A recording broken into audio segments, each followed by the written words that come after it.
What's up guys, and welcome back to our channel. In today's video I'm gonna teach you how to add an HTML code in Shopify store, so make sure to stay until the end of the video. But before we move on, it would mean a lot if you subscribe to our channel and hit that notification bell on. So guys, what is the process? So first of all, of course, you need to log into your Shopify store using your credentials. Second step is go to your online store and add themes. So you will need to find the theme that you're using. Then step 3 is edit code. So of course, then you need to go to the actions and then edit code options.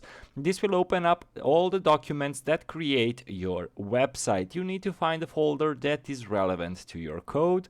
For instance, if you want to add a Google verification code to the header of your site, you should need to find the theme.liquid option. Step 4, add the code. So when in the file, add the code in the relevant position. In this example, for the Google verification code, you will need to add this piece of content in between the head and the head tags.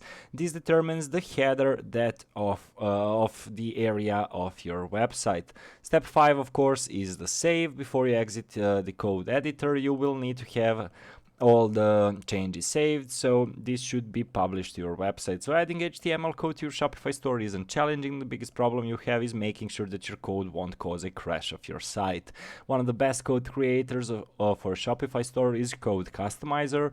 This app not only allows you to create code in a unique code editor, but you can enable and disable them when you need them. So basically, that's the entirety of the process, guys. So hopefully this video was helpful to you, and as always, thank you so much for watching and see you in our future videos. Goodbye.